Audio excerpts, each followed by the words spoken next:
terus British tangkap. Dia tak harangkan, British tangkap semua. Daripada presiden, anggota dia semua tangkap, dipenjarakan tanpa bicara, tak masuk mahkamah. Yang ni tuduhan dia komunis, subversif. Masuk mahkamah tak lekat, jadi guna ISA, tak payah bicara kan. Kurung mereka ni sampai mereka penat. Keluar mereka tak mahu dah terlibat, takut dah. Burhanuddin pun serik. Tahun 60 macam tak buat apa-apa lagi, tak mahu terlibat.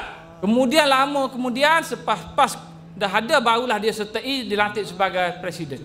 Dan nak jelaskan kepada anda di sini, kelompok ini lepas darurat diisytiharkan, ada yang lari ke Indonesia, Ibrahim Yaakob and the gang lari ke Indonesia. Segelintir masuk ke hutan, Musa Fakih, Abdullah Shidi masuk ke hutan, tak boleh buat apa-apa, kena tumpang komunis, tubuh regimen ke-10.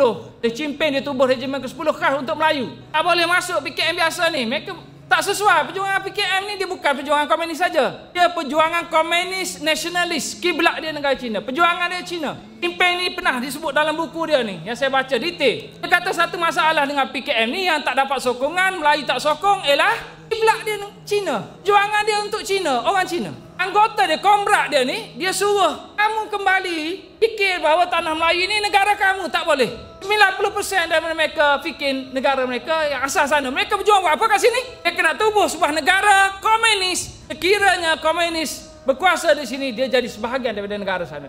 Kerana prinsip pemetaan, prinsip komunisme mau di mana ada diaspora orang Cina, dia jadi kerajaan, otomatik dia jadi negara Cina. Itu di sana. Dan buku teks di sana sebut di sini pun sebenarnya milik dia. Ikut sejarah zaman Ming, Melaka ni, Selat Melaka, Laut Cina Selatan ada hubungan dengan dinasti Ming, maka itu hak Cina. Lepas tu dia claim Laut Cina Selatan